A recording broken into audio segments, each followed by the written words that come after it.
Vacationing in New Jersey.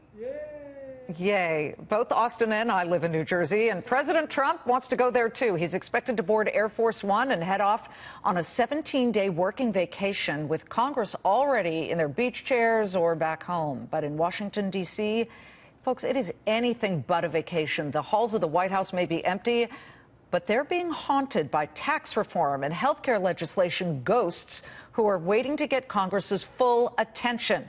But perhaps the scariest policy ghost flying around D.C., the looming debt ceiling. If Congress cannot come to a vote to raise the debt ceiling, the government quite simply can't pay its bills. And time's a-ticking with just 12 working days on the clock for both the Senate and the House to raise the debt ceiling. If they can't beat the clock, the government will begin to shut down. Fred Barnes is the executive editor of the Weekly Standard and a Fox News political commentator. And Capri Cafaro is former Democratic Ohio Senate Minority Leader. Fred, let me start with you. We did a search of President Trump's tweets before using the words debt and ceiling. We didn't find any, but we did find this one. And of course, it relates back to the health care fumble back in May, I believe. And in essence, he says, maybe what we need is a good shutdown. And then you've got Steven Mnuchin, his Treasury Secretary, who just yesterday said, pass a clean plan to just raise the debt ceiling with nothing more and just make sure that it is simply clean, get it done. And he was signing a caution flag there, waving it pretty dramatically. They're not on the same page? I don't know if they're on the same page or not, but remember, Steven Mnuchin is new to Washington.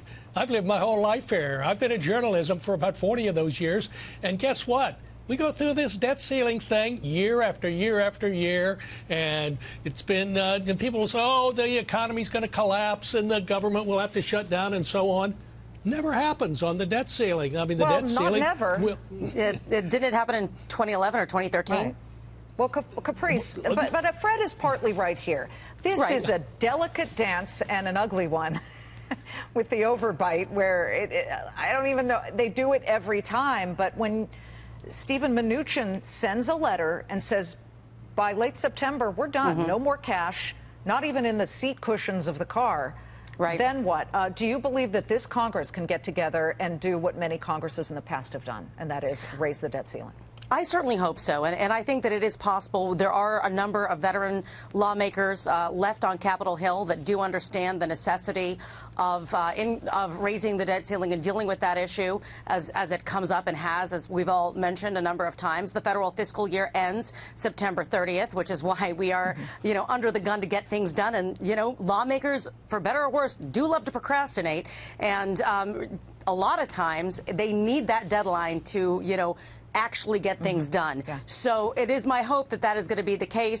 And I think that in this regard, Steve Mnuchin is right, that the best way and the most effective way they can get this done is just doing a clean bill. I will also say one more thing. With no riders whatsoever, with no Christmas riders. tree ornaments. If they start playing games, it's going to be a mess. They still have to get past the deficit hawks, which never like to deal with the debt ceiling. But Capri. Go ahead.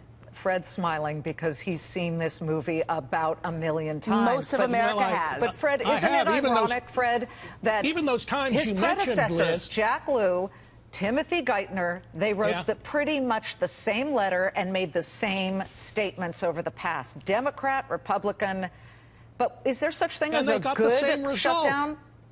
They got the same result. It was not a shutdown. Look, when you mentioned a couple of times when the debt ceiling increase was delayed slightly. Remember when Ted Cruz stopped it from happening? So because he thought he could somehow, by doing that, get Congress to kill Obamacare. That didn't happen. Look, it's going to happen, and it is so less important than what is happening in the economy for almost all Americans. I don't think too many people outside the Beltway are sitting around worried about the debt limit.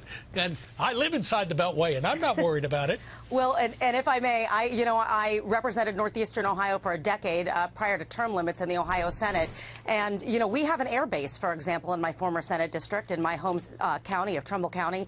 And when the government does shut down, it does have implications outside of just the federal workers inside the Beltway, those that work for the Social Security Administration, they feel it those when they that are lose their military, job. and that and that means they're going to go without pay. They're going to be furloughed, and that's going to impact the economy.